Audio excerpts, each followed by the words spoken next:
No, hello, welcome to the Honest Wargamer. I'm your host, Rob. My co-hosts for today are Nick, Tom, and Logan for the 40k Spy Center. Nick, hit it with the tunes. Don't know Logan, what tunes. come on. Logan, fresh off an actual set. That is an 11 out of 10 production quality. I might have to just. Can you come round with me 2 sets and do that into the mic, so I don't have to. I don't have to press the effects button. 20 grand every time I do it. I can't wait to see Nick in Katowice. That's going to be great. What? Where? I don't know. Katowice, which is where I was doing esports things, not DJing things. Okay. Keep up, come on. Yeah. I knew that. I fucking fire emoji'd your picture. You look great. Fucking them chest presses are working out really well for you. Is all I'm saying. But so are those tight shirts. So moves around. Anyway, hello everyone. Welcome to the show. Today we're going to be talking about the Games Workshop event pack. Before we talk about that though, and what that might mean, I'm going to introduce my co-host Nick, Tom, and Logan. Nick, how you doing? Are you well? Yeah, I'm pretty well. Although I was telling you earlier, I've been suffering from hay fever pretty badly. That's not been great. But I played a game of 40k yesterday with the team James Workshop lads. So that was pretty fantastic. I played against Paul with his Grey Knights. Insanely well-painted Grey Knights. And you know what? I feel so good about myself because I fucking smashed his Grey Knights. I smashed someone who hasn't played 40k in a year and is playing Grey Knights with one with Marines. There's nothing like so battering someone that's got a really nicely painted army. Every time they have to take off one of those beautifully painted miniatures that they have to just take off in handfuls. And he hasn't played in a year. Yeah, hasn't played in a year, so I feel pretty fucking good about that win. Pretty fucking good. Well done. I'm glad. All right, more on that later. Cypher's Blackadder, thanks for resubscribing. And to Deadwoods, thanks for resubscribing. So big love to you. Hello, everyone in the chat for hanging out with us. Loads of love to all of you. Yes, Fish. I also see Jim, Nicky DeWilliams, Gitley. What up, K-Dread? Hermanista. Tom, talk to me. How you been? What you been doing? I've been doing a lot of painting, mate. That's basically what I've been up to. And apart from that, I've been playing a bit of a Witcher 3 when I'm allowed. And that's basically been my entire week. And sunbathing, clearly. And sunbathing. I'm a little bit less white than I normally am today, although I'm still pretty white. Yeah. Off-white. You're Sheffield tanned. Proper northern, yeah. We don't have sun up here. All right, perfect. Thanks to Ruskles for donating 69 bits. What up? Nice. Hey, Gorka Walker. And also Logan is back here. Hey, Logan, how you doing? I'm good, man. The environment is also killing me today, so I might be a little bit wheezy on the microphone. It's, that pollen count, eh? It's kicking my asthma in. I only get asthma because of hay fever, so not fun. First time to have hay fever as well, because now when you go outside and you start sneezing, everyone just assumes. Yeah. Yeah, it's great. Yeah. That you've got hay fever. Is that what it is? No, that you're dying of corona. You're a super spreader. Damn it. Thanks to Hamstan for donating 1,000 bits to the show. Fuck me. That's crazy. Thanks to is that what you get for donating 1,000 bits? Hey. Yeah. I mean, 69 bits like Ruskles, and that's all it'll take. And thanks to Nogel Matthew for giving end of the night at Rock City. Doesn't take much. Hey, based on my experience working there, halfway through the night, if you want to come in my office, all sorts of adventures. Thanks to Hermanista. Thanks to Ruskles again. Thanks for all resubscribing. Right, okay. So, I'm glad you're back, Logan. You've been overseas doing some commentary for Street Fighter, right? Yeah, I was in Poland for the Intel World Open, which for some reason we're doing in Poland, even though the whole thing's online, and it's just they have a studio in Poland, so I had to go there.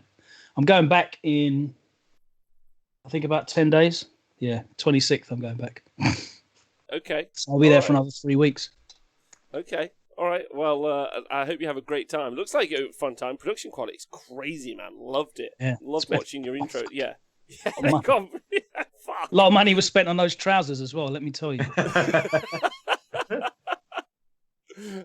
It's not quite the same as this luxurious office that I'm in. But we have got aircon now. I say aircon, there's a fan that's there. That's, but you pause ice it too, I've seen it. Yeah, it works. It works. It does indeed work. Right. Anyway, so today's show, we're going to be talking about the Games Workshop event pack. So Games Workshop have launched. We talked about this a few weeks ago. That they're doing a series of events, a series of opens across America, and we thought, obviously, we kind of talked about it beforehand, and we should talk about it again now that we've seen it in the wild. But before we do that, there's a couple of things I'd like to talk about. Number one, first thing I'd like to bring up is a quick product review. We rarely do this. I've dropped it in the chat. Logan, I don't know if you've seen this yet. This is a pretty special one, isn't it? I don't think this is pretty special. We're just going to drop this Wait, where is this? Where is this? It's in the Twitch chat. And the thing I wanted to talk about was, Tom, when you are playing 40k and you've got a wounded model, how do you track its wounds? I put either a D20 or like a D8 or something next to it and then count down. D20. Which is a pain when I'm playing D20s is a big no-no for me, Tom. Often roll off. Like I was playing a game the other day, I had 16 wounds on a model, and I kept rolling it round. I found my 19 3 times, but I couldn't find my 16, Rob. It was a real pain, and it would have taken time off my chest clock. Well, did the D20 fall over almost constantly? Yes. Yes, it did. Okay, that's why. Then what is the purpose of doing the D20? Never do the D20 is what I think. I feel like the solution is to not take any wounds. That's what you should do. Okay, yeah. Well that works. Logan, have you looked now at the your first impression of this product that we might be looking at? Yeah, does it come delivered to your house in a sealed bag? The bottom half is black, so you can't see what's in it. Yeah, exactly. Yeah, just the tip is exposed. Just the tip. For the podcast guys and girls, just shout out to you guys. Thanks for staying hydrated. It's a plastic slide that looks like a cock. That's what it is. We're not highbrow here. It's the wound wang. It looks like a man's khram. It does. It's got a cock ring round it that you adjust up and down. I'll have you known that that's actually a wang ring. You think that's a regular rubber band? That's actually a wang ring. It's a highly specialised product. Yeah, it has the correct amount of elasticity. That would never fit around the base of my wang. This is the wang wing. Now, this is a Kickstarter you guys can all take care of, and there are different wound wang sizes. So they're called wound wangs. Yeah, they go from 1, 3, 5. You can have a 10 wound wanger, and also a 20 wound wanger. All the way up to a wang lord. All the way up to a wang lord, which is up to 100 wounds available on your wang lord. Now, this is your first time looking at this, Tom and Logan. Me and Nick have already looked at this today. How likely are you to back the wang lord and also just the wound wangs themselves? The battle wang set, fantastic. or you might want a skirmish wang set, fantastic. Yeah. I like the company wang set. My wang likes to be in company, is what I think. Tom, how do you feel about it? Yeah, it's definitely useful. I just can't be bothered to make a Kickstarter account so I can back things because I'm far too lazy for such things. You would use the wound wangs. If someone else backed it and then gave it to me, that would be pog. But unfortunately. You're hoping that someone else backs it and gives you their wang. Yeah. Okay. You want random men on the internet and ladies definitely to send you their face. wangs. Yes, I want all the wangs in my inbox. Yeah, in my Please, inbox. someone clip that out of context sentence. That works really well for me. I quite like the arrangement of the War Machine wang set, which has the 250 wangs tip to tip. Excellent. Oh, I remember how this went on the base. Nice. I'm going to show everyone on the screen. It's just worth looking at. The War Machine wang set is flawless. Now, I know we don't do sponsorship, but I just thought most people would like to know that obviously we don't make loads of money on this Wargamer, but what money we do make, thanks to Twitch subscriptions and obviously also everyone on Patreon, we're very cautious about what we decide to invest it in. and we have pledged 3,000 of the £3,159 into the Wood Wang. We've emptied our collective bank accounts. Yeah, because we're betting heavy on this product. Yeah, Nick said it was a useless idea, but it's better than a D20, Tom. I mean, yeah, but for £3,000, I could probably kind of Yu-Gi-Oh style fucking astral projection directly into my fucking model. But okay. Anyway, that's enough talking about the Wound Wangs. I just thought it'd be fun to talk about initially. Obviously, we've not invested anything in the Wound Wangs. I think it sets the tone perfectly of the podcast. It does. Yep. It does. That's what we were aiming for. Thanks to Blenzeb for resubscribing. Appreciate you. Right. Okay. So straight on with the story of the day, I guess, is the way to talk about it. Is Games Workshop have announced their series of events for 40k and Age of Sigmar, of course, and they've put out some packs, and there are some kind of core points. They put out their tournament pack, and there are some core points in these. Key points, in these that we probably should talk about or might be worth discussing. Logan, you had a point you maybe wanted to kick us off with first. Oh no! So I couldn't if that was a free spray. That's brilliant. So I only play Marines, right? And for years we've been oppressed. We've been oppressed by unreasonable demands by Games Workshop, which is.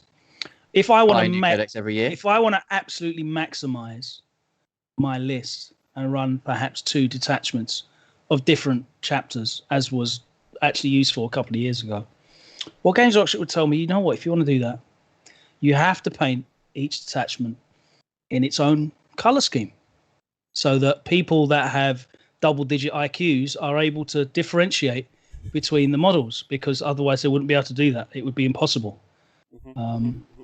And for years, I wasn't really able to make the most of my Blood Angel / Space Wolf,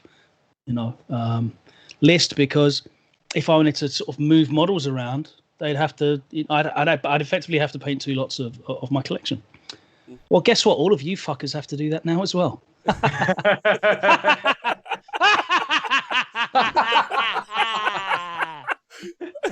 So basically, if you are running multiple factions, sub-factions within a larger faction, so say, for example, here's an example, Mars and Lucius, that might happen, mightn't it, in Admech? Yeah. Well, guess what? You've got to paint them different colours.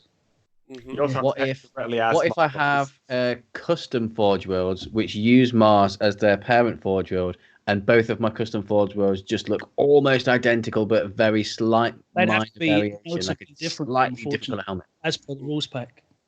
Otherwise, simple Jack over here, I wouldn't know. It would be too much for me to work out in the game. They need to be notably different. Yeah, it would be too difficult for me to understand, actually. Fucking get in!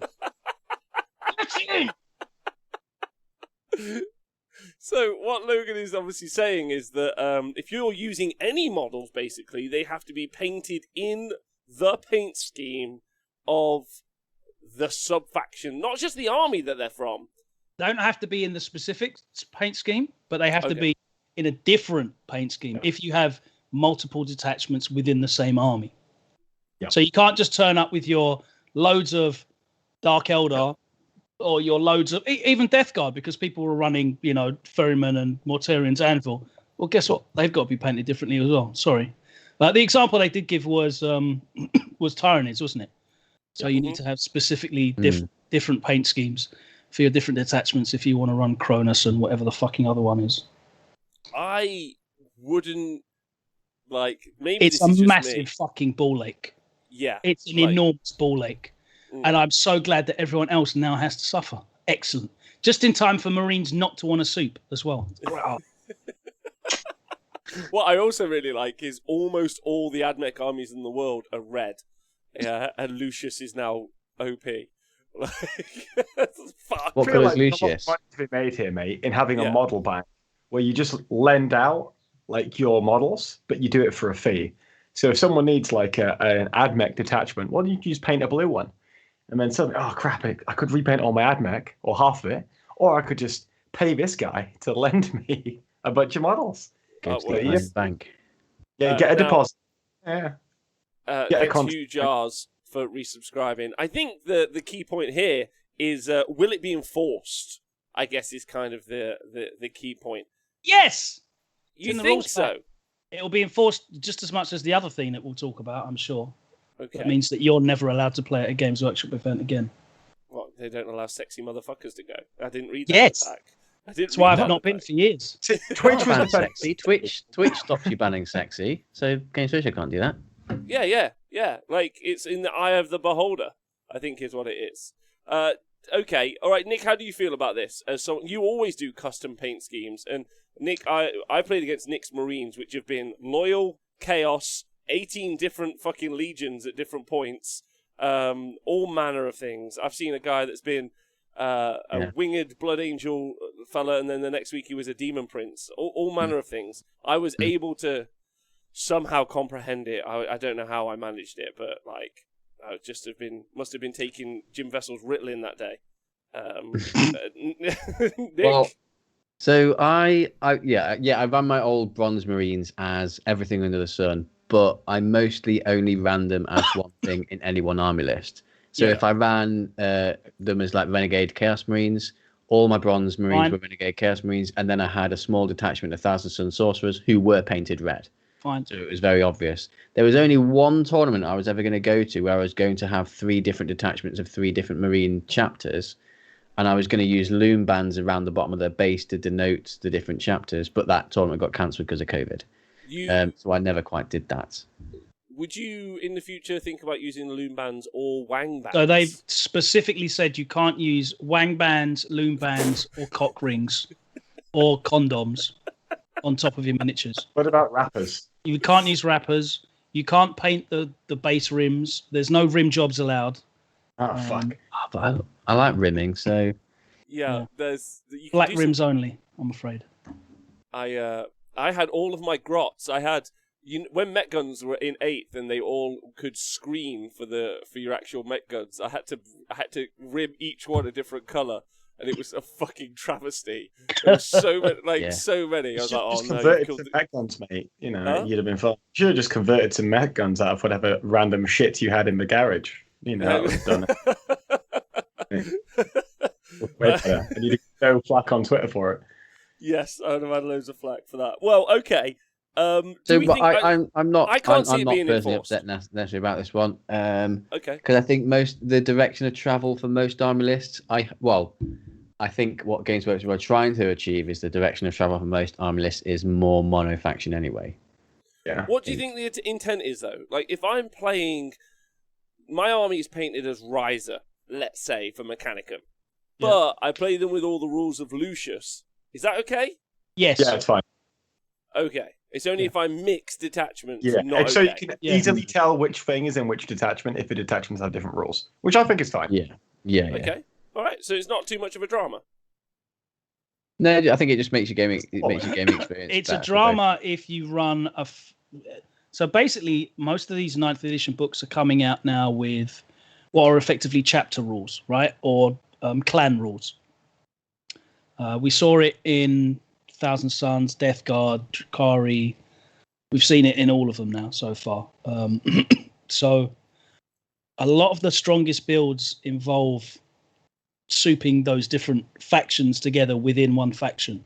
So yeah, you are mono faction, so you're not losing your super doctrine bonuses, detachment bonuses. But what you are doing is you're taking different sub-faction benefits within the codex. And the most obvious one at the moment, currently, with the new books, is the AdMech with Lucius and Mars. So you will have to paint your Lucius and Mars models differently so that they're notably different. Which never had to happen before, because you had it with Tau, you had it with Orcs, you had it with Tyranids, where it was just, this is a detachment of this, detachment of that, and they're all got different rules, and they didn't really care. They only really cared about it for Marine chapters. But now all of you fuckers have to care about it as well, and I'm very happy. Well, like Jim said in the chat, they said though you can't run Ultramarines as, say, White Scars. Yeah, which is why you should all just have a homebrew chapter, which is what I decided last year. Which is why all of my Marines are painted in just a made up. What is your made up scheme? What is your made up scheme? It is. Oh, it's too Bone dark. Oh, that's nice. colour in red. Bone and dark red with black trim. Very nice. Yeah, that's good. Well, all right. Well, yeah, same. Mine's just still like fucking gunmetal, highlighted, dry brush. Because what I used to like doing was just I was mad keen on Flesh Tearers, right? So Flesh Tearers have always had shit rules, but they've got amazing lore. So I just throw together models, paint them as Flesh Tearers, and they're Grey Hunters, they're Wolf Guard, they're what it's cool. You can't do that now, obviously, because Flesh Tearers actually have rules. So now you actually have to create your own chapter if you want to meta hop between chapters. Yeah. But I don't think they apply that to the sub factions in other, like your example with my stuff's painted as Mars. Can I use it as Lucius? I don't think they're as tight with that. I also don't think that they'll be that tight with it. Actually, like I don't would think be they'll personally going to every event on my own dollar, enforcing this myself. Actually, Well, Some sort of vigilante chapter police. exactly. Yeah, exactly. I'll be going around with a notebook and taking and grassing everybody up. with a Twitter account, chapters exposed or something is your Twitter account. Just constantly Something like tweeting them up. Warhammer players taking L's, and it's just like Logan going. It's just me. It's It's just me just people's scooping armies. half your army off the table. Get the fuck off.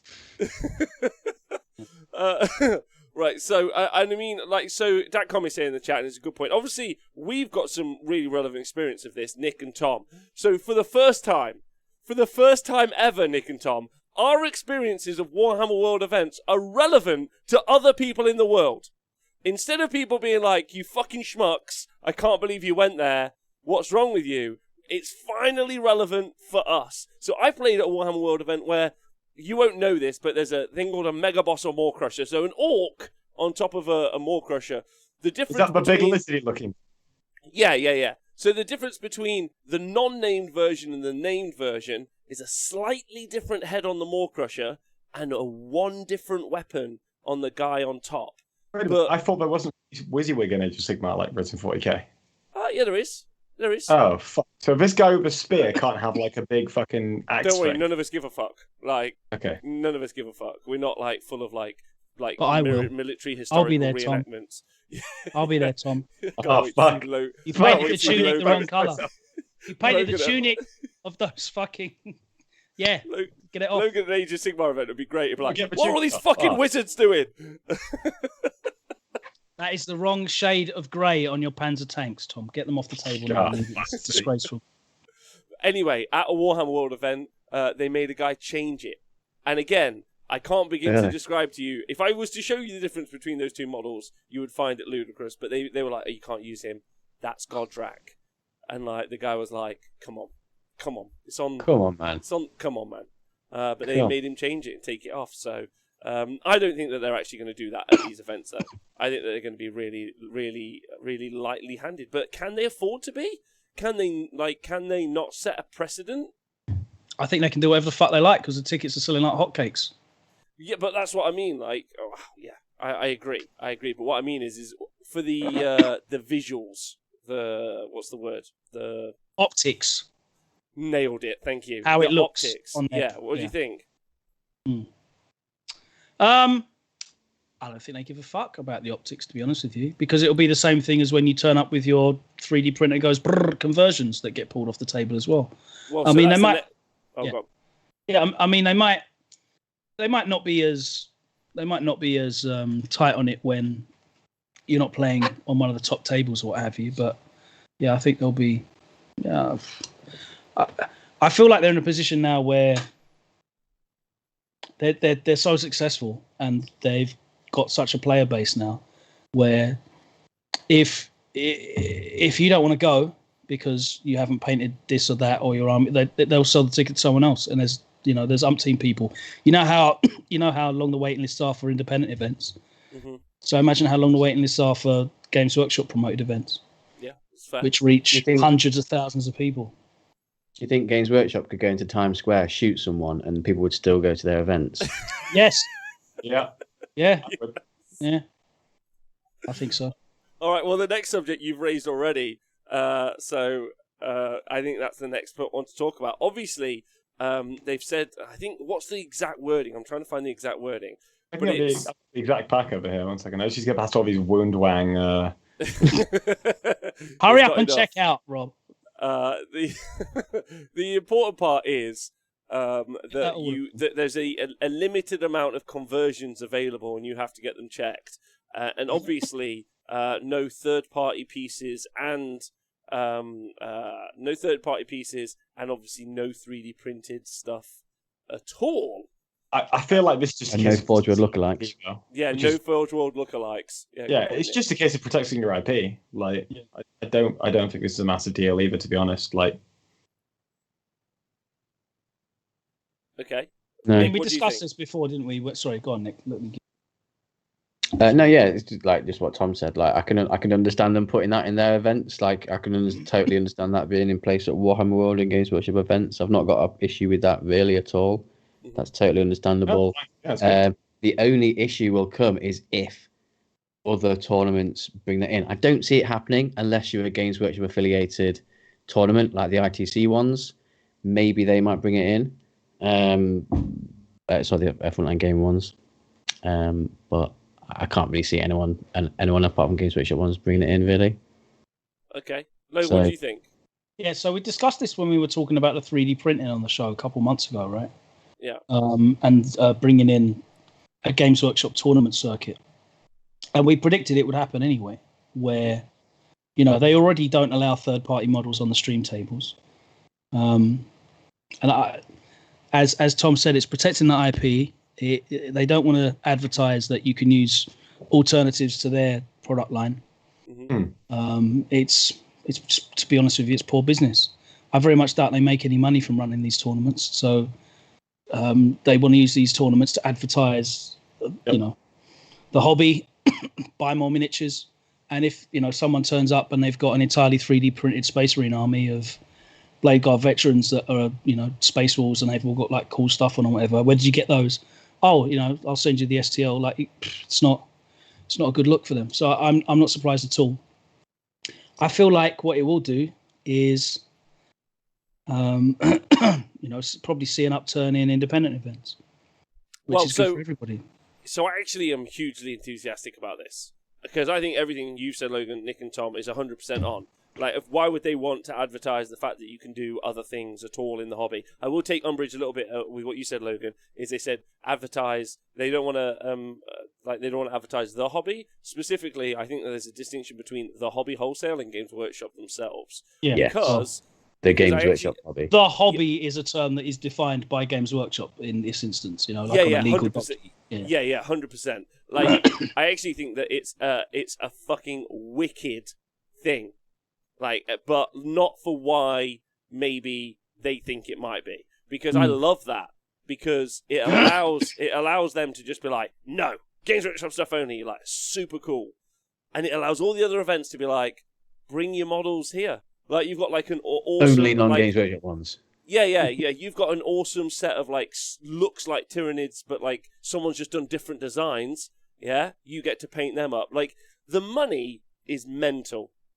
I was running the numbers in my head today. For like an average like 40k army, Age of Sigmar army, it's like £400 to £600. Change that into your own local conversion. In 3D printing terms, that's 2, maybe 3 armies worth of stuff. Yeah, like, which is just bananas. Like, Games Workshop are spending £300-400 per table at like RRP to build a set of terrain. Independent people can do it for like 80. Yeah, like they can drop that down for the same quality / different designs, and they're a behemoth that are like just chundering along, and they're gonna sweep everything up along with them. But on those fringe cases, you're gonna get so much more creativity, and it's actually really, really nice that they're doing that. Like, but they're not for the reason that they think it is, and I think for all the reasons that you've said they need to. But actually, if I was them, I'd probably try and be a little bit more inclusive, because I'd just be like, let's encourage people to do these different things. And instead, you'll have a group of people who are just like, I'll never paint my army differently or do any extra creativity. Like, I must be Games Workshop only ever. There'll be that group. And then eventually, in 10 years, there'll be of course I always 3D print shit. Like, or I add my little like custom shoulder pads, or I do my different shields because they look awesome. And those will be very different groups. And I think that that's really good because one group is quick, reactive, more efficient with their money, and more creative. And the other one is like, I will just follow the rules. Well, not even the rules. I'll do this thing. And actually, I think that that's a nice way to divide the community in some ways. Not that I'm intentionally looking for division, but what I mean is that there'll be... Does that make sense? Like, I think that you'll end up with more creative events because of it. And I think that's a positive. Because then you'll have one or the other. You'll have, like, I'm definitely only sticking with Games Workshop stuff, which means that they'll like only do that, or you'll have other events where people are a little bit more creative. And the only thing I'm fearful of is if they start rolling in larger independent events into a Games Workshop tour circuit, and then they're forced to adopt those. So if you have like your Novas and LVOs and ACOs and Bay Area Opens and those sort of things that happen in America, and then all the cool things that happen in Europe and the UK getting rolled into, I don't even know what UK events are about these days other than Zachary's Traveling Roadshow. I think that's what it's called. Yeah. My only fear is that the events that might have a lot more freedom would then sort of align themselves with that train, that rolling thunder train that the Games Workshop is just trundling along, and they just hitch themselves along to it, and there's just no room for any movement at all. Because I think for the super competitive players, they're just going to do what they need to do so they can just keep going to the events and using what they need to use. And I've already seen, rather than using 3D printed stuff, a lot of people were trying to run Drukari, and they're using Daughters of is it Daughters of Cain? Yeah, Daughters of Cain. The half snake ladies as sliths for Court of the Archon. So that's fine because it's within the same company. Games Workshop will be fine with that. So, people find solutions. We've always found solutions, but I just hope that it doesn't become a completely homogenized circuit in which you're forced to do this, because it's always fun, like coming up against someone that's got like a funky kind of army that you've never seen before. Yeah. Like, I just want to get down very, very quickly because I don't think there's anything wrong with either of those approaches, right? Like, you can still use third party stuff at events if you want to, but I want to kind of, I think it'd be easy to interpret that as there's one side who are prudent with their money and creative, and there's another side who are stuck to the teeth to Games Workshop. And I don't think that's necessarily true. I think there's a lot of room for creativity with just Games Workshop stuff anyway, or even not just necessarily Games Workshop stuff. Can I finish the point? Because everyone else has, and I'd like to get mine in. Because I went to Blood and Glory last year, and I saw a bunch of stuff specifically with the Best Painted Awards, right, for the Age of Sigmar event. And you had these incredible terrain pieces where people were using like third-party hobby supplies such as water effects and what have you. You had stuff with steam coming out the tops. You often see things at Games Workshop events at Warhammer World where people are using third-party bases. I don't think this is necessarily an attempt to try and stifle creativity. I think it's just a case of I genuinely think it is just trying to protect your IP, not even just for the purpose of advertising. I think it's just trying to not encourage the IP theft, which I think we can all agree is bad. But I don't think so. Like I think conflating it with IP theft. I think doing a different shoulder pad for an intercessor that no one else does. Oh, yeah, sure. So, but I don't think we're punishing that. Yeah, I can't see anyone getting pulled up for that, because how do you enforce that? It's really, really difficult to go, it's that shoulder pad. Yeah. But what they have to do is they have to create this blanket term, which means you can't 3D print an entire model that looks exactly like our IP that someone has slapped the thing up. In reality, there's a world of difference between that and someone who's gone and done a bunch of chainsaws or something, or shoulder pads, which is the easiest example to use. Yeah, I can't see that happening. It's just the next step along, like the chapter house kind of thing. And they need to, whilst they can't really stop people putting those designs up, it's very difficult. They can stop you from using them at their own events, and I would expect them to stop you using wholesale. And as Tom said, I can't imagine Games Workshop can stop people from adding little touches, little conversions. Yeah. I mean, you could literally go and watch old VODs from like Warhammer TV of people playing on the stream and using like micro art studio bases. Yeah. Well, so it's like someone's point in the chat. So Tom, like your point about like, and Logan, your point, like you can get creative inside the hobby. For instance, using Daughters of Cain and Melisai as a slith is a good point. But also there are other Snake Lady models, like, and I understand where they're at. Like, but you know, like anyway, I think we've explored it plenty, and I think what someone else is saying in the chat, Bristol Art, sorry, is also making a really good point. Like those creature caster models. Like, I don't know if Triple Keepers is still a list, but like, friend of the show, Vince from Warhammer Weekly, he's got like 2 keepers from Games Workshop, and then he's got a creature caster keeper. So each one of his keepers is like very different and distinct. And actually, I think that there's like some real room, at least in the hobby, to do that. Like, is all I'm trying to say. Like, I think if you're spending your money, like maybe you do want just 3 identical Bloodthirsters, or maybe you want 2 Bloodthirsters from Games Workshop and a Bloodthirster from someone else. I still follow the Long War guys because I just enjoy the hobby side of stuff that they do in Next Level Painting. And Kenny Boucher is always painting like really cool, quirky, alternative models, be it like orcs, marines, the big monster stuff. Like there's so many options for big monsters, especially demon models out there, and a lot of them look absolutely incredible. But I'm not surprised that Games Workshop wouldn't want you turning up to their event with an incredible model for another company. Yeah, of course. Because, you know. Yeah, why would they?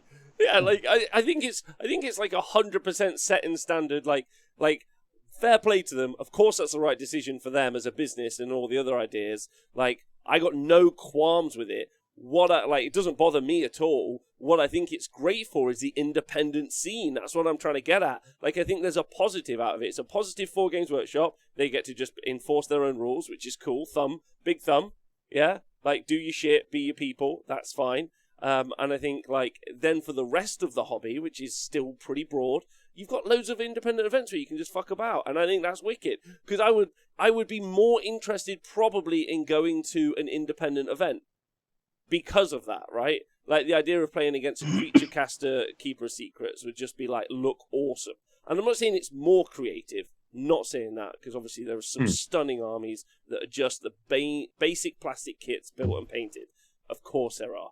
But it also means that there is opportunity for some more creativity. Yeah, I don't think you can say one of the is more, well, you can't say one or the other is definitely more creative than the other, but I think there's more room for creativity outside of a Games Workshop event because you have every miniature ever available to you. Yeah. Whereas Games Workshop ones, you just have the Games Workshop miniatures. In some ways, true creativity often shines upon restrictions, right? I don't know if you guys remember Scrap Heap Challenge. Yeah, could you explain it to the audience though, please? So Scrap Heap Challenge was a rigged show on Channel 4 where basically 2 teams were apparently dumped in a scrapyard and they'd have to build. Do you have an issue with Scrap Heap Challenge that I don't know? I mean, it's just as rigged as Bargain Hunt is, by the way. I'm sorry to spoil that for everybody. You're about to tell me the Bake Off is rigged now, and I'll be livid. I have nothing on the Bake Off. Basically, 2 teams get dumped in a scrapyard and they've got to build a machine to do a certain task. Like, let's say, drive 100 meters and lift as many cars as possible. And whichever vehicle does the best job of doing that wins, right? But they've got to go around the scrapyard finding items, and there always just happens to be a working engine somewhere to allow them to build this thing, right? And that's creative because they've got the limitation of what they can find in the scrapyard. Mm-hmm.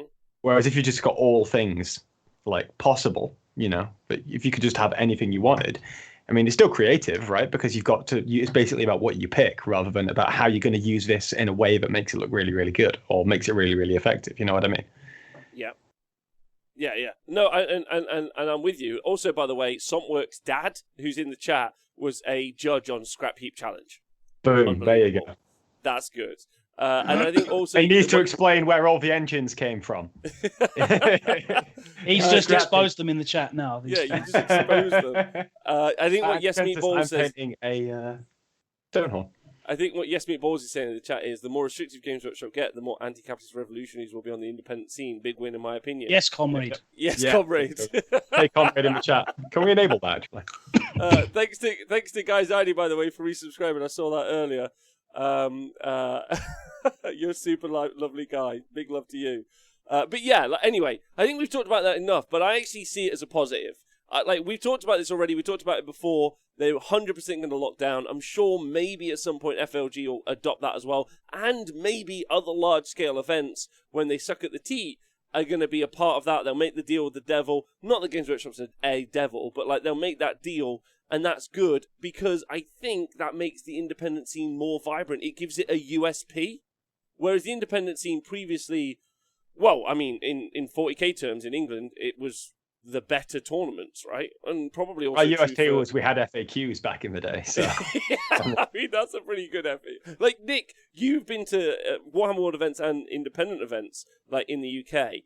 What was the independent scene's USP compared to the Warhammer World events at that time? The people running it actually cared that they were about the event they were running. Fair.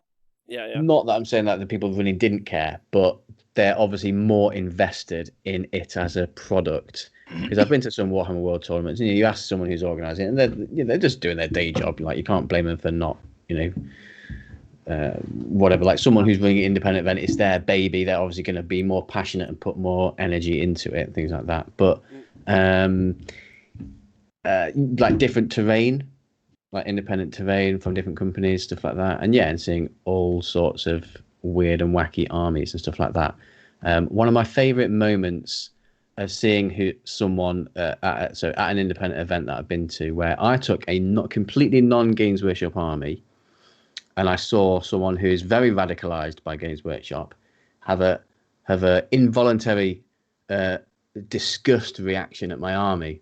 So I took one of my armies to Warhammer Achievements events at one of the Blood and Glories, which is a narrative-based event. It's a fun, just silly event where you just take a stupid army and do stupid shit.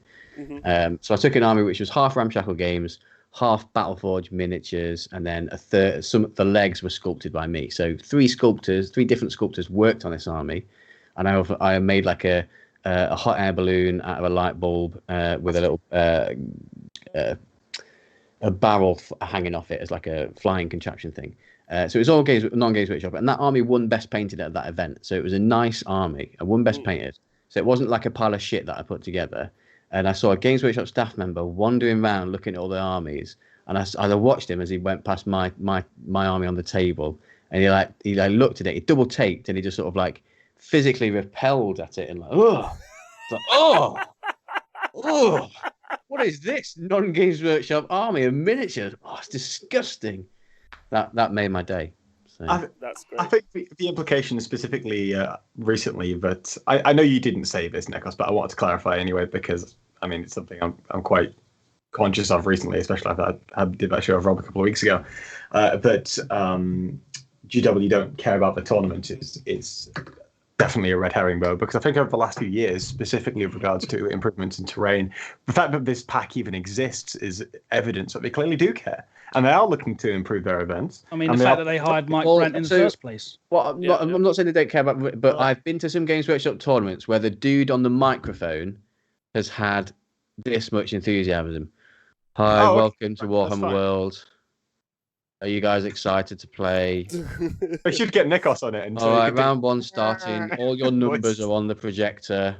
Your number 1 and number 12 are on table 13. Off you go.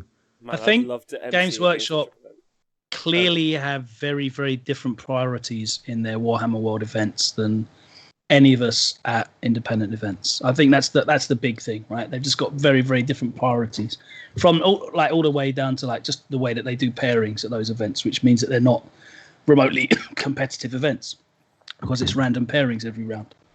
Yeah. So yeah, they have very different skulls, and that was ever since Franco in 2013. That was hilarious. But the heats that they're doing now, they're not random pairings. What was I going to say? I was going to say something else. Heats haven't run events for fucking 2 years, mate. We've all been shut. Well, I mean, no one's run events because of pandemic. We've all been shut, mate. Apart from Florida and Texas and Australia, of course. Yeah. Where's the and is the other one in New Mexico? Will be one of these 3 events. New Orleans. So Louisiana, Texas, and Florida, which all don't like COVID doesn't exist in any of those states, so that's why. Super true. Too much freedom. Right. Note. Right. So the point is anyway. Like I think having been to lots of Games Workshop events, I think Nick's point is 100%. And Tom, you're right. Like the existence of this pack is at least a step forward for them. But, and this is true, like I think that for us three at least, or at least for me and Nick, maybe I don't want to speak for anyone. They do have to like pull out, and obviously we won't be going to these because these are in America this year. But like at future events, we would hope to see more of these things.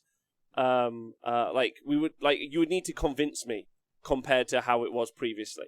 You need to convince me that this is going to be something that's more large scale and more serious than the ones before. However, other examples, by the way, of things that have improved. The fact that mats are now a thing in Warhammer World. Yeah. There you go. There's another thing. I think. Fuck me, those Realm of Battle boards are terrible. When we went to the last heats, there was clearly a considered effort with terrain to have uniform boards. There may not have been enough terrain necessarily, but it was definitely an improvement of what we saw beforehand. There was always stuff to hide in your deployment zone, right? Hey, even if it wasn't very much. So yeah, but like, well, there are mats, we're sure. But the most important thing that you can get from these events, and there's no way I'm letting anyone get away with us not talking about this, is the fucking merch. And oh my word, what's this? The t-shirts are, I don't know what I want more, a Games Workshop event t-shirt or a wound wang. I was there. When the wound wang attacked. What did everyone think of the of this particular... This is the first I've seen these. I haven't seen these before. They're fucking terrible, aren't they? There's nothing on them. There's text on them. It's pretty lazy design, right? Put a fucking awesome piece of artwork, make it like a Games Day Golden Demon shirt, at least with an amazing piece of artwork on the front. Is that a carry case? Sack of shit. Standard Games Workshop. All the other stuff you can buy at Warhammer World. So the dice tray, the big carry case. Yeah, it's all Warhammer World shit. Which obviously you can't buy in America. I tell you what, though, we're still lucky because there's still stuff you can't buy in America, such as premium. Identity kit dice. Ooh. Suck it, America. Tom's got some identity kit dice. Suck it, nerds. Ah, shit. Anyway, so I think these particular t-shirts are not good, is what I'm trying to get at. They look, thumb down. Thumb down. Sorry, I was distracted then. Because the dice is transparent, I now actually can't find it. Brilliant. This is what everyone wants to hear. This is thanks. Losing dice bets, and we're not even having dice bets. So the other thing is that they've shown off some terrain, and the terrain does look, I guess, a tad light. Would be kind of the. There's been some terrain layouts shown, so I'm going to show those on the screen right now. How do you guys feel about the terrain layouts? What have you like the look of, or do you not like the look of? You got any thoughts on this? I'm going to go immediately on these. Go on. Because I feel like the idea that these are light often comes from the perception based on the boards I've been previously playing on, right? Yeah. So I've been playing on WTC boards, and they are dense as fuck, okay? We're talking like 12 ruins. In this one, if you wheel it all the way back and you think, what exactly do you want a board to do? Well, do you have places to hide turn one? Yes, you do in every deployment zone. Do you have ways to actually get around and shoot things too, though? Yeah, you do. Which I think is why people think that they're light, because if you have, like, let's say a 16-inch move, if you're on the right-hand board, you can move up the sides and try and shoot, or if you're on the left-hand board, you can maybe move up the center, right? But just because you're not going to be able to hide everything doesn't mean it's necessarily light. It just means that, because in a way, having a game where you physically can't ever shoot anything without ignoring line of sight is just as oppressive as having a game where you can shoot everything because it's physically fucking planet bowling ball. Okay, fair points. So you think that the terrain is an improvement over what is considered the standard at the moment? I think singles, it's fine. I think if it becomes more dense, people cry and say they can't play in big-based models. Mm. So by fine, it is an improvement, or it's just a difference? An improvement for me. I think it's entirely acceptable for solos. Yeah. Okay. You can fit knights through there. I see Mike Brent already speak about that. The space is big enough to fit knights through every gap. Yep. If you're deploying in the corners, turn you don't start the game having any line of sight to anything. I don't think, because it's all obscuring and from it how it looks, every line is blocked. If you want to deploy that way, you can do. So that's great. It means you don't get blown off the table turn one. Also, there's killing lanes on there, which is very, very important. Otherwise, you end up with like the early WTC TTS meta, which is just bum rushing people with assault armies and hopping from wall to wall. So there's killing lanes on there as well. So there's a Neil in the chat saying my issue isn't about light; it's just very super skewed towards fast infantry. I mean, I think my counter to that would be the entire game is super skewed towards fast infantry. Fast infantry is very good. Yeah. Yeah, there's not enough crate style stuff in there. Like, so I mean, like I would like to see some like one or two, like maybe two impassable bits in there. And I think if I'm looking at it super critically, like they've got some dense and difficult terrain, but it's always around the edge rather than, a little bit in the middle or whatever like that. So they're not all they're very rarely going to be relevant. I mean, how often do you have two units right on the edge of a table shooting at each other? Really? Retributors, and that's about it. But like, I mean, huge positives to talk about is that they've released a terrain pack at all. That Games Workshop themselves have at least set a standard for terrain packs, whether or not it's like good or bad. A huge positive is that there is something to build towards. Like if you're a kid now at home, and you're like, I'm going to buy some Games Workshop stuff or 3D print something, you can now be like, I can replicate that at home and I can play like I'm playing at one of their tournaments. Or if you're a very serious player, you've got something to practice on as well. Like it works top to bottom. Yeah. And I'm not expecting them to get it perfect first time out. But if I showed up at a tournament and I saw that table and I had to play on either of those two tables, I'm not going to go home and think, fucking hell, the terrain was shit at this tournament and go on the internet and moan about it. Sure, there might be room for improvement, but you need to play on it and give feedback. But as a opening point, it's fine for me. Yeah. So the fact that we actually have these things as well, right, is massive because we've been crying out for this for a while and we've done it. Good shit. True. It's true. So that's great. Whether or not, it's interesting because it might define the meta. And what I find most interesting, I'm going to kind of throw this out to you, Nick. I'll start with you. Do you think that what you'll see is events? So you now have a couple of terrain sets, right? You've got FLG terrain set, which I think had some problems at ACO from what we're hearing. Yeah, you've obviously got the WTC terrain set and maps and guides. You've got the LGT terrain set as well, and then you've got the Games Workshop terrain set. So do you think people will start to generally just fall in line with the Games Workshop terrain as is? Or do you think that there'll be more like America will generally more follow the FLG ITC stuff, and then Europe will follow the WTC stuff, or like, what do you think? I think on average, most people will go towards the Games Workshop thing just because that tends to be what happens in the community, I think, unless you're a specific group like the WTC tend to do their own thing because they run their own very specific events, whereas I think most other people will generally follow what Games Workshop recommend. So yeah, I think they'll gravitate more towards the Games Workshop one, if anything. Yeah, okay. What do you think? My one question about the Games Workshop terrain is, and like I don't know, so objectives. Is it in the rules that a terrain can't be near an objective, or is that not a thing? You can't have terrain on top of an objective. On top of an objective, so like. So that's why they have the two different ones, so that there's placements. Oh, okay, so you can always yeah, because there's no one terrain layout that will work for every mission. Yeah. Basically. Yeah, you have to move them around in between. That's going to be the key point. You have to move it all around.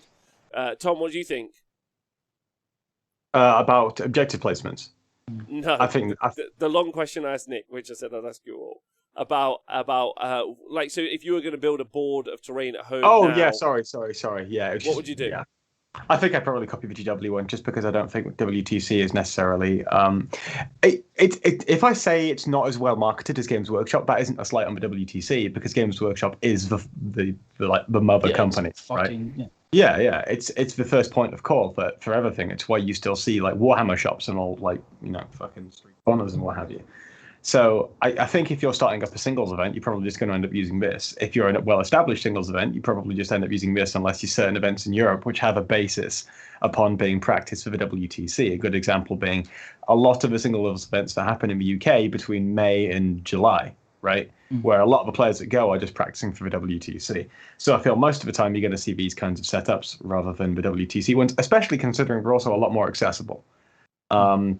With the terrain keywords, you can stick down little bits of runes, say for obsec. Whereas with the WTC ones, you need a lot more terrain to place those boards down, right? Whereas with these ones, you can get by on fewer pieces of terrain and still create an experience that players would find acceptable and enjoy, right?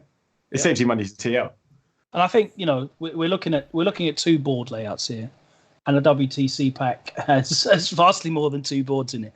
So it's difficult to directly compare because the WTC exists to give you a full range. The board table selection is an important part of WTC as much as army selection is, I think. Yeah. So having boards that are intentionally a bit sparse and boards that are intentionally a bit too dense is very much a part of how the WTC works, and it's a fun piece of the strategy that people go there and it helps add another layer to the game. Whereas what did ended up happening was a lot of people would jump on TTS and just pick the dense WTC board layout because it was there and available, and it ended up kind of skewing things because you didn't have what was intended to be a breadth of different densities.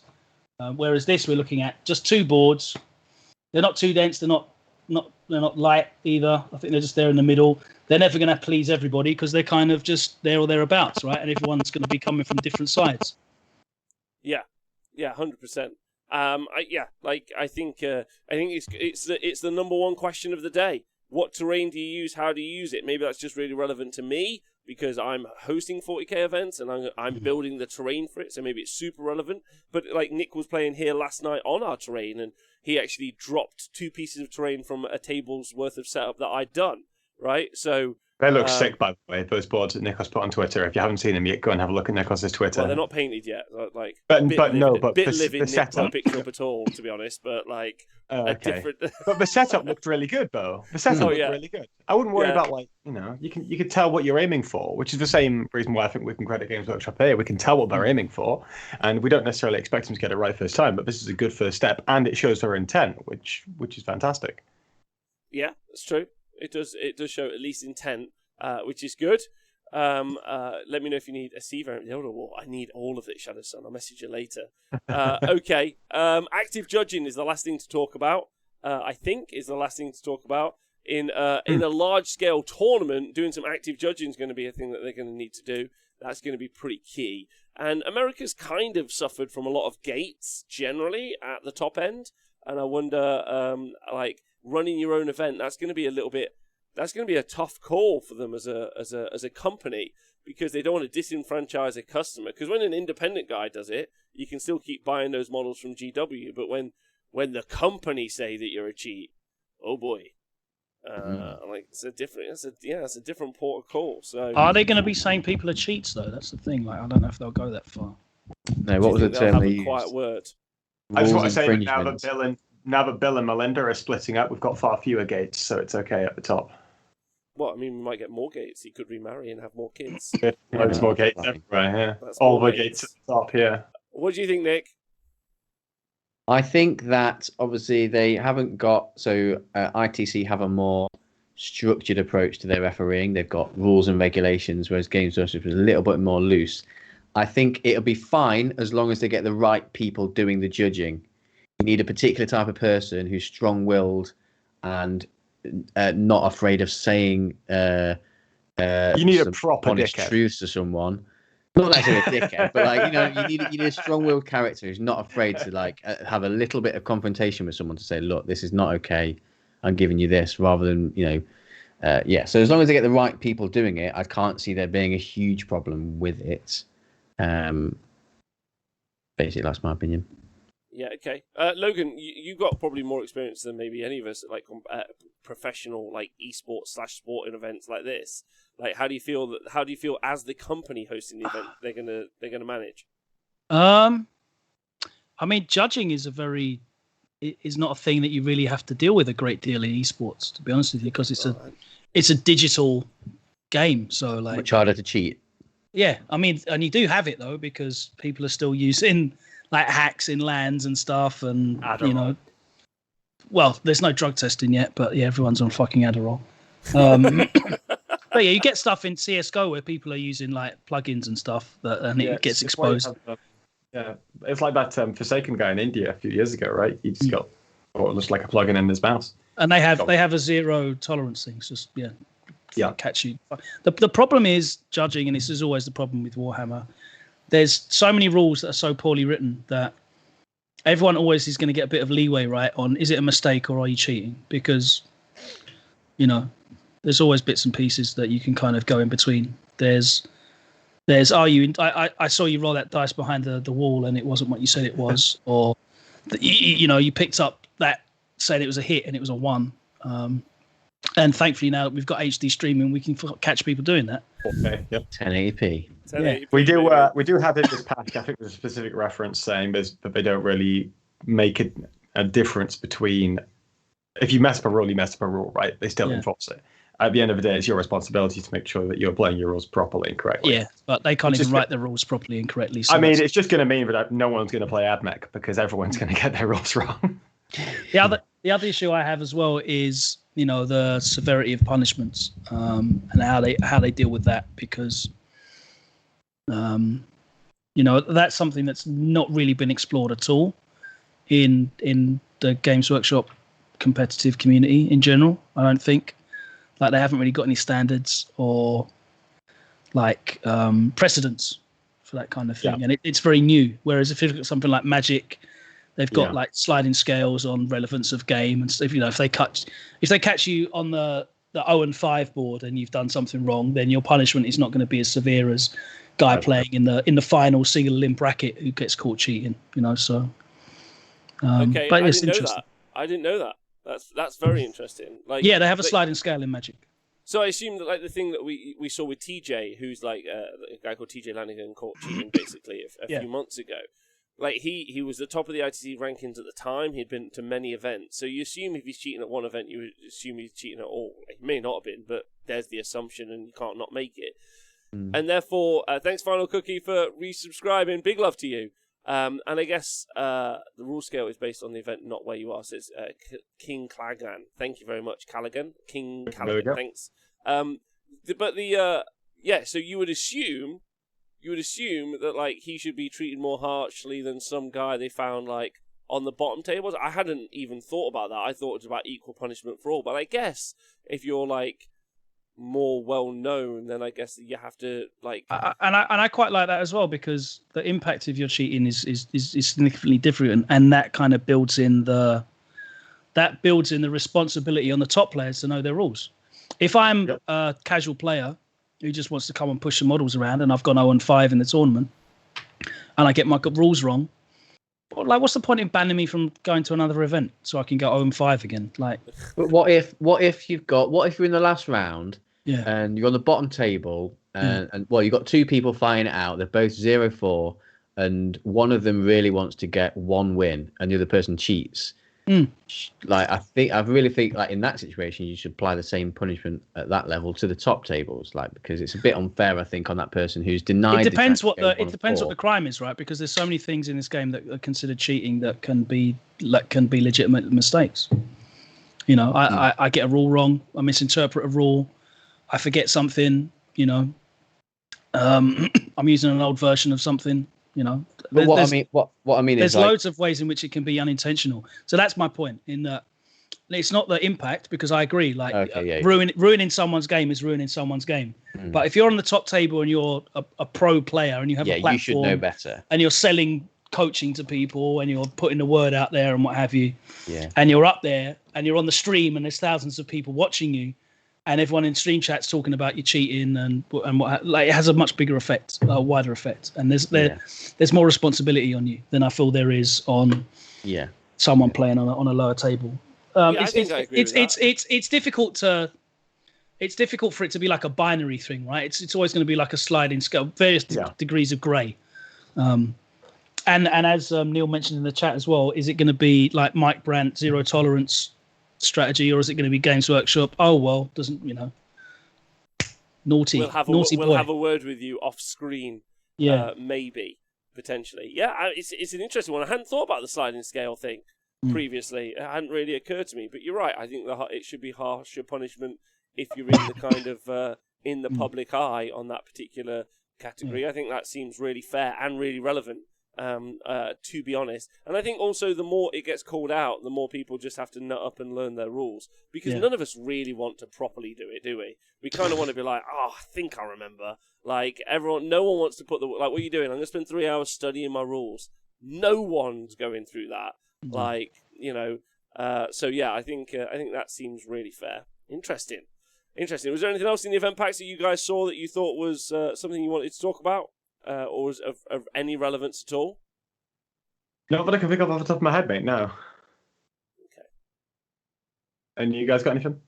Nick, Logan?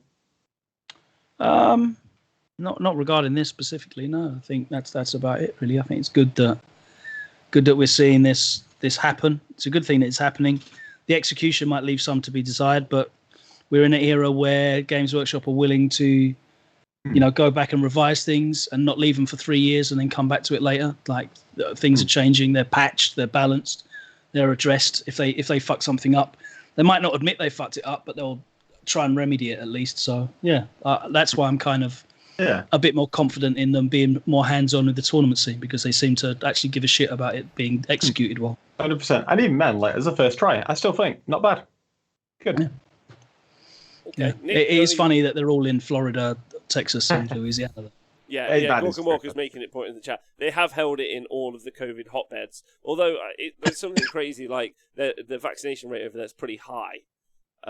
So I mean, they just in New York they just completely removed all of the COVID restrictions because they hit 70% vaccination. Yeah. They hit 70% vaccination level, which is enormous. So. No, Tom, the events are in the south, in some states. No, the policy is in New York, which I remember being as like one of the hotbeds right at the start because it's just a density, right? Yeah, it was, but they've now hit 70% vaccination, so they're like in a good spot. Joe Pagano from the Rage of Sigmar rang me today. He's based in New York, and so yeah, everyone's had loads of vaccinations, so that's solid. Okay, well, I mean, it's kind of interesting time. There's been a lot to digest about the event pack and about the way it was working. No chess clocks was also the other one that came up, and was and seems to have been a hot button issue for some people. But like, I don't really have a dog in the race on the chess clock situation. As long as I never have to play that Italian guy again, I had to play the one time. I'm super happy. There's 3 models, yeah. Yeah, well, I mean, he had loads. Have you guys got any thoughts about the chess clocks? Or Nick, you got a feeling on the chess clocks in events, mandatory or not? I don't necessarily think that they should be mandatory, but I think it would be nice if they put something in, which quite a lot of events do, where if one person wants to use a clock, then both people have to use a clock. But I can understand why Games Workshop wouldn't want to put in their pack, because it is more casual friendly than other independent events, so they don't want to scare people off. So people go, oh god, I might have to play on a chess clock. If someone wants to, that might put people off. So I can understand it not being in the Games Workshop one. The problem with chess clocks is, like, as a hard and fast rule, they're useless, but they provide a sense of I have to actually be mindful of time, because you can't realistically run a chess clock and get to the end of your time and definitively say it's your fault that your time's been used up. And that actually happened. That actually happened to me in a tournament. I've only ever played one tournament game with a chess clock, and it was because my opponent wanted to use a chess clock. He brought a chess clock with him. He wanted to use it, and I got timed out with like 20 minutes to go. But I fought my corner and said, "Look, I'm not having it. We've got 20 minutes to go. Let's finish the game," because he was asking me loads of questions during my turn. And then you have to be the prick that says, "Oh, you want to ask me a question, right? Boom. Ask me a question." And both of us kept forgetting at times to swap the clock around. So I was like, "Well, this happened, this happened. So I'm not having you time me out because of this." Like, so I kind of fought my corner. So yeah, like it wasn't I didn't allow him to use it as a definitive. Your time's Yeah. out. That's it. But as a tool that It is makes a you good guide. conscious of the Yeah. time, I think it's fine because people you can get caught up in having a nice chat or taking too long just thinking about the possibilities of what I can do and what you can do and where that you can definitely burn up a good half an hour in a game doing that, and the chess clock kind of makes you more aware that you're doing it. So as a tool like that, I think it's useful. In this, they do actually have I believe they have a time scale, right? I'm saying you should ideally be taking this amount of time on this turn, this amount of time. On this It doesn't, 20 minutes after the first two. At least it's 10 minutes Yeah. after that. At least it's clear they've thought about it, right? And I feel like they think, but they don't think it should be necessary. But maybe it's something that they'll have to implement over time if there does become an issue. I can't wait to see people doing training montage, setting themselves a timer, like 20 minutes, go. My turn, let's go. And then pressing the button again. I think that's... Oh, mate, the amount of mind games you can pull just by having a chess clock on the board is ridiculous. Mind games all day. Again, referencing street chess, I don't want to be that guy and just push that idea. But there's no real policy for how we talk to each other on the tabletop either. And you can be very aggro on the tabletop, or a bunch of different things on the tabletop if you wanted to be. And I think we're going to see more of that in the future. I'd be very excited to see that actually between two top players giving each other loads of spiel. I think that would be really fun to hear some mic'd up commentary on that. But there we go. All right, well, that's it. That's all we got time for today. Mainly all I've got time for because I got to do a load of fucking painting. So I got to get my nose back to the grindstone. But loads still talk about. Logan, you're not super happy about the AdMech Codex. Are you still not happy with that, or I think there's definitely a few things they fucked up in that book. 20 model unit size was a mistake.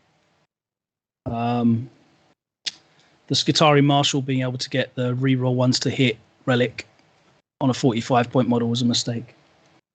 Ignore cover as an upgrade for 5 points a unit. That was a fucking mistake.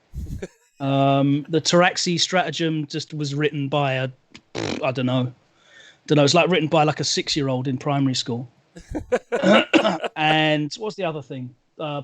Probably just the price point on the Ballistari is probably a bit low. But yeah, they haven't really thought out the main thing for me is having 8-point models that you can layer multiple buffs on. And this was already a problem with AdMech because they were just incredibly efficient at layered buffs, so that they were not paying the equivalent points cost of the effectiveness of the model after those buffs. And now that you can build them up to 20 model units, and none of the relevant stratagems are like 1 CP for 10, 2 CP for 20. They're just, there you go. And aura buffs and what have you. Those 20-man, 160-point units are putting out like 400, 500 points worth of shooting. They're doing like Dark Eldar assault damage, but at 36-inch range. It's insane. Yeah, they seem to have forgotten that philosophy since the Death Guard Codex, because they're like massively hammered like Cloud of Fly strategy, and they're like, if you want to do this on Terminators, 4 CP. But then you want to spam something on a massive 20-man blob, 1 CP. Yeah, there you go. Yeah. And they're just so dirt cheap. It's ridiculous. Yeah. So, yeah, again, I feel like it was just, a playtesting issue. Easily fixed. I'd imagine they'll do something, because that aspect of them is a bit fucked up. Maybe all the playtesters are just too busy winning tournaments with prior knowledge of other codexes to actually playtest properly. I tell you what, the thing I'm most excited about, looking at Nick's friend Andy's Grey Knights last night, they were just beautiful, and I'm just excited to see some games play, man.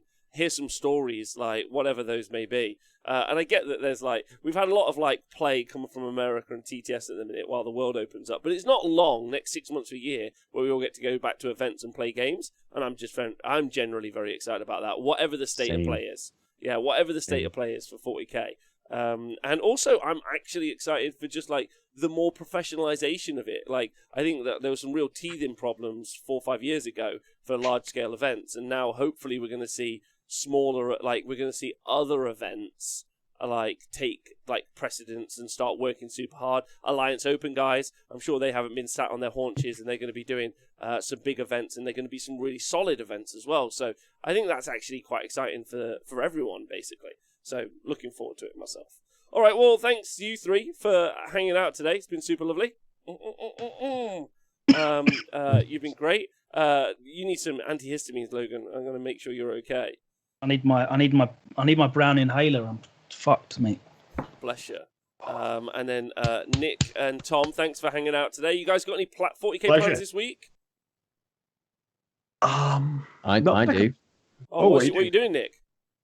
So, James Workshop practice day this Sunday. I've got Paul and Andy coming round for an intense coaching session before the event the following weekend. So, Andy and Paul are going to play 2 games at my house while I'm going to be get a whip and we're whipping them like roll faster. And if they get a roll wrong, punch them in the face, kick them in the nuts. Wow. So really get them in. Is it going to be like fucking hell, what's that film with the drumming in? Oh, damn! Not Nightcrawler. It came out at the same time as Nightcrawler. Yeah. Are you going to be like that guy? Yeah. Whiplash. With the what? Whiplash. That's going to be you. Oh yes. Yeah.